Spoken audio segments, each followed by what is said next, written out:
शुरुआत में सभी लोग शुरुआत में सभी लोग उनसे जो है मिलने के लिए आते रहे थे, मगर उन्होंने वहाँ से परेशान होकर अपना घर खाली करके कहीं और ले लिया था, लाहौर में पहुँच गए थे, ठीक है, और नदी के किनारे रहने लगे थे। तो वहाँ पर उनके कोई रिश्तेदारों से मिलने नहीं आता था। तो बीमारी के पश्चात कमज़ोर हो गया और उसे कौन जो लड़का था हो गया, और उससे जो है नौकर उससे सोचकर निकाल देते थे कोई बुराई है, परंतु उसकी बहनें उसे एक नाजुक गुड्डा समझकर प्यार करती थी। उसकी उसकी बहनें एक नाजुक गुड्डा समझकर उसे प्यार करती थी। पिता सरकारी स्वास्थ्य विभाग में एक डॉक्टर था, इसलिए लेखक अच्छा और बढ़िया इलाज प्राप्त करना चाहता था, परंतु उसकी आंखों की रोशनी प्राप्त करने में कोई आशा नहीं थी। अंधेपन के कुछ समय बाद लेखक के पास पूर्ण कार्य रहित स्थिति थी। यह बीमारी के झटके और एक अंधा बच्चे के अंदर की छिपी हुई ताकतों की अज्ञानता के कारण, क्योंकि उन दिनों अंधे व्यक्ति सिर्फ भिखारी ही हुआ करते थे। तो मतलब उन दिनों कोई अंधा होता था वो सिर्फ भिखारी का ही काम कर सकता था, और वो बेचारा भीख ही मांगता था, ठीक है ना। अंधेपन के समय लेखक के पास पूर्ण कार्य रहित स्थिति, बीमारी के झटके लगने लगे और उसके ताकतों का ज्ञानता के कारण, क्योंकि उन दिनों अंधे व्यक्ति भिखारी ही हुआ करते थे। ये भाग्य परमात्मा की इच्छा थी कि एक डॉक्टर का पुत्र अंधा। लेखक के पिता ने इसकी इसका सामना करने के लिए खुद को तैयार कर लिया, लेखक के पिता ने, कि मैं मतलब कुछ ना कुछ जरूर करूँगा। तो अगला हमारा 9.3 लगता है चैप्टर तो वही है, 9.3 पैराग्राफ लगता है। परंतु लेखक की माँ ने कभी भी स्वीकार नहीं किया। लेखक की अंधे आंखों की रोशनी वापस नहीं आएगी। उसकी माँ को लगता था उसकी आंखों की रोशनी वापसी आ जाएगी।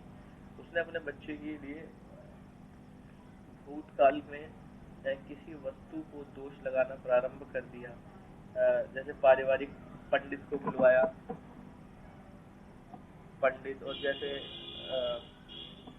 अपने घर में जैसे हवन वगैरह कराते हैं, है ना, पंडित को बुलवाया और उसके लेखक के अंधेपन के बारे में सलाह दी। पंडित ने लेखक के हाथ की निरीक्षण रेखा देखी और उसके रेखाओं को पढ़ा।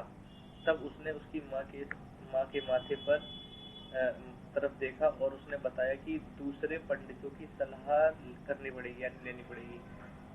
इसलिए दूसरे पंडित बुलवाए गए।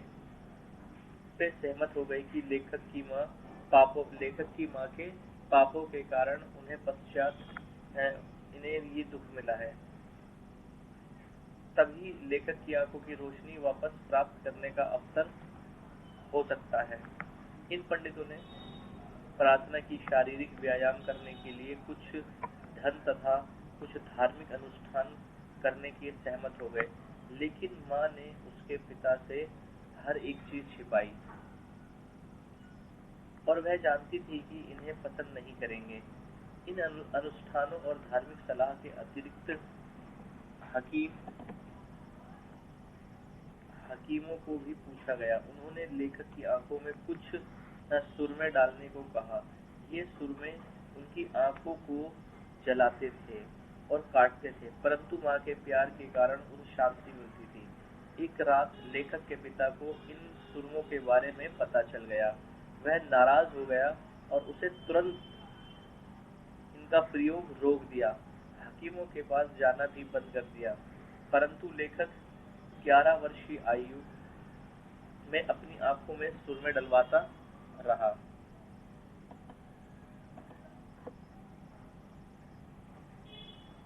लेखक की मां परीक्षण के लिए उसे सिर्फ यह जानने के लिए किया था कि आंखों की रोशनी वापस आ गई थी, कि उसे बार बार जो है उसे ये ट्राई करवाती थी कि भाई अब देखो, जैसे अब तुम्हें दिखाई दे रहा है। तो बच्चा बार बार हमेशा मना करता था कि रोशनी तेरे वापसी आई या नहीं आई। मतलब ये सारे अनुष्ठान वगैरह सब कर सुरमन में लगाने के बाद में उसे कभी दरवाजा बंद करके खोल के दिखाती थी, हैंडल तक पहुंचने को रुक जाती थी। तो माँ ने पाया कि यह कभी कभी वस्तुओं को टकराता था तो उसे खुशी हुई कि सुरमे का प्रभावशाली व्यवहार लेखक ने अपने जानने के लिए उसको हाथ कहाँ